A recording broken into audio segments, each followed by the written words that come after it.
Isn't that beautiful? Well, the music, looking back a good couple of years ago at this unbelievable musician that we have in studio with us. So let's tell you why various African heads of state, decision makers, business people and artists have descended on Johannesburg, South Africa for the just over a week-long African Union Summit. Now, in the past few weeks, Burundi has been marred with violence, which has been caused by the President Pierre Nkurunziza's call to stand for a third term. Khadja Nin, a Burundian vocalist, is in the country attending the summit, and she joins us live in studio. So good to have you. Welcome to Morning Live. Thank you. Thank you. Welcome me. Yeah, indeed, it is lovely to have you. We were looking at this music video, and I know we're not necessarily going to be talking only about your music career, but I mean, you said this was recorded actually in South Africa. What, yes. 20 years ago? Yes, this is my daughter. it looks like it, hey? She's my daughter. It was a long time ago. It was fantastic. It was in the desert somewhere. I don't know. I don't remember exactly where. Ah, it's lovely. And it was beautiful. Well, it's a beautiful video, I have to tell you. So well done on that one. You're in South Africa, the AU summit taking place. You still based in Burundi? I'm based, no, not in Burundi. Not in Burundi. Half time in Europe and 6 months in middle of villages in Mali. Okay. Yeah. Okay. So now you're here, you're attending the summit. What is your sort of, what are you hoping to achieve being here? You know, let me tell first what happened in Burundi today. Our president wants to run for a third term, but the Arusha Agreement, which is a legacy from Nelson Mandela and Julius Nyerere, who work hard for this, to bring back peace and stability in my country, Burundi. It was, Nelson Mandela told me, it is one of our greatest victory, because Burundi was under war for decades.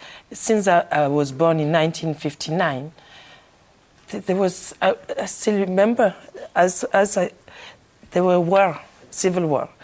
And we were, those Arusha Agreement is bring back stability and peace. And for me, they are untouchable, because if they collapse, the Burundi will collapse, and also the region could collapse. And since he declared that he's going to run for the third term, people are protesting in the street, but the problem is that he gave order to shoot them.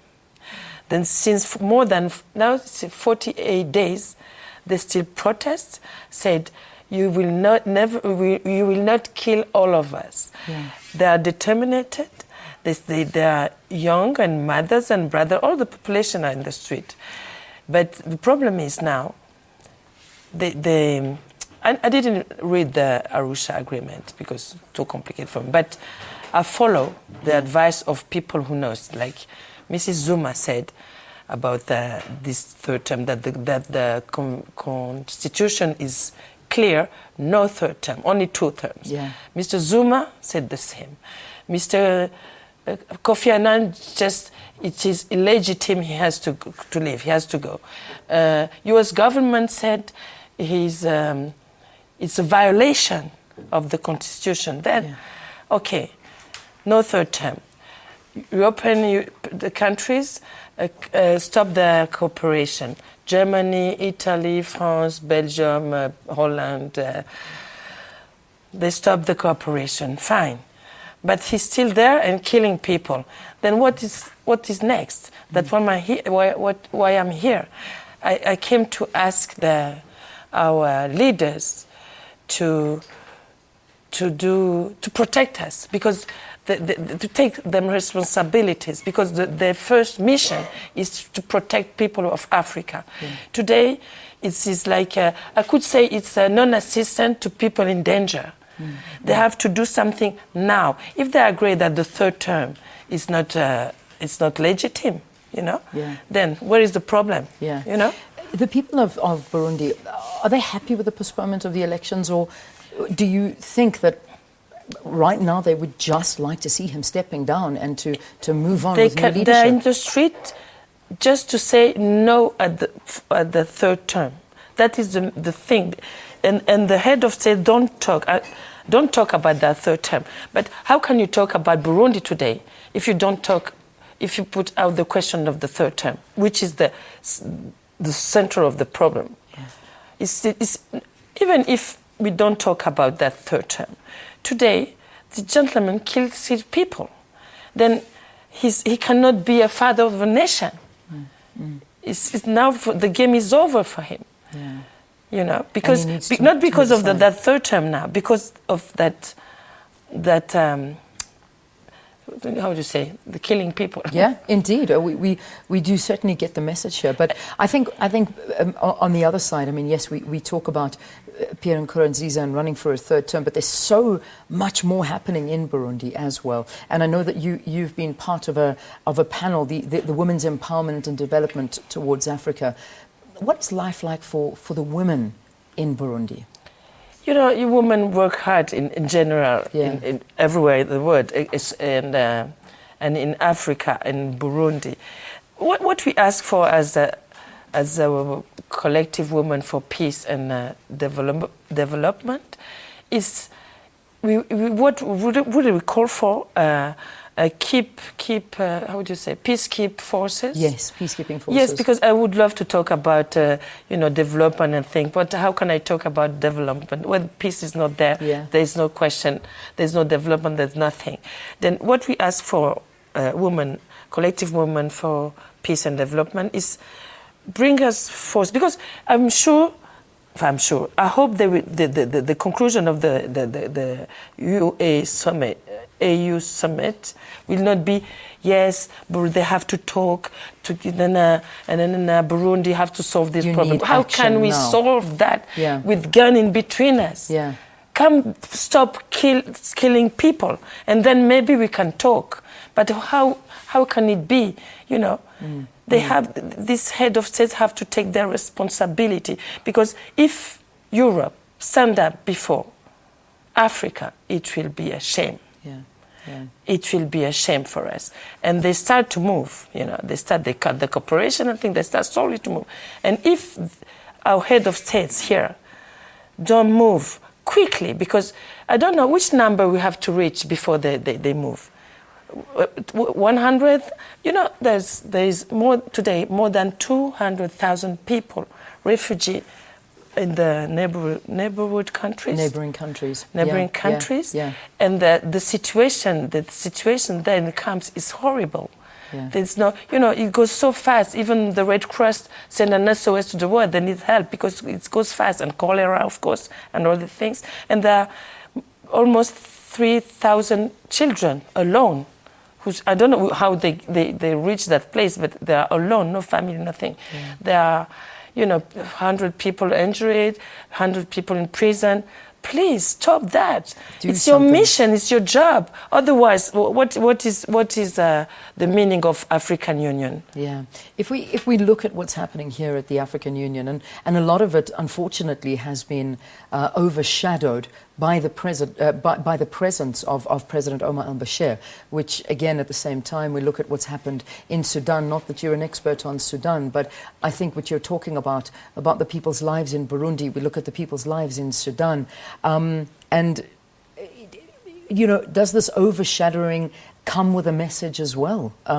By the fact that leaders need to step down when their people are not living good lives? Yes, but I want to stay positive, you know, because there are some of them, more and more, who are real Democrat president, you know, who does them term and then democratically elected. Yes, and then after one, two, I don't know how much they stop. They don't want to move to change the constitution, and this is for me a positive thing and my hope for the future. But what these others have to know is that their people, when people has nothing, they didn't give them something to lose. Yeah. And when you have nothing to lose, you know, you feel that you have all to gain. Then you cannot stop people when they have nothing to lose. The minimum is to give them even a small thing to lose. You cannot just stay on power and say, you know, I was bringing by God, I don't know what. No, and my hope also goes to the new generation. the new generation, they are fantastic. You know, I met them in Mali. So, you know, I travel a lot in Africa, and I see this young generation coming, and they don't want that anymore. They are ready to die. They are ready to die. They are ready to sacrifice their life for their future. They say, it's our time, it's our future. We need the future. We need a good school. We need a good health service system. And please, it's time now. We're ready. We want to build the country. You know, we're talking about these refugees or these people here in South Africa. You know, the migrants everywhere in South Africa. Yesterday, some died in the desert, and or the Mediterranean Sea. People of Burundi want to stay home, want to build the country. They don't want to go out to sea. Tomorrow they will be on that boat, dying, trying to go to Europe or I don't know where. C'est pas possible. It's not possible. Please, I'm here next to this lead of leaders to say, do your job. It's time. It's time. Put your people's interests first. Yeah. We talk about music because at the end of the day, I mean, I know that your father was a diplomat. I know that you came from a big family. You left Burundi, you got married. I mean, you've got an interesting life. But at the end of it, your music is I suppose, what drives you. Do you use your music to spread the word of peace and freedom? Do you still write messages through it, or? I didn't sing for 13 years. I'm retired. I'm a grandma. I'm a mamika now. So you're not using your music anymore? No. But you know, if you translate my music, my songs, I did tell everything. I talk about embargo. I talk about all the things we see. I did. And that was all those years ago. And now I decided to go back to Africa, in the middle of the villages. I work with wonderful women on the little programs, because from 50 years, they send a billions cooperation for health system, education, etc. But where are we today? And I decided to go to the bottom, to start from the bottom with little programs, and you know, drops made an ocean. Yeah. And if it works, maybe in 2-3 years, and then I can present that. You know, that's it to the, I don't know who, but it will be something that we can duplicate in Africa. And do it again. It's but amazing. My music is... Your music still stands, and amazingly the message is still the same, even though you haven't made a song for 13 years, which shows that action is needed fast. Because enough talking, it's time for action. Good luck. So. Good luck with your visit here, and I do hope it's a great success. Thank you for speaking on behalf of the people of Burundi, the woman of Africa. In studio with us was Khadja Nin, a Burundian vocalist, attending the summit and talking about all issues that are affecting the people of Burundi. Well, that's where we leave it, ladies and gentlemen. Thank you so much for watching.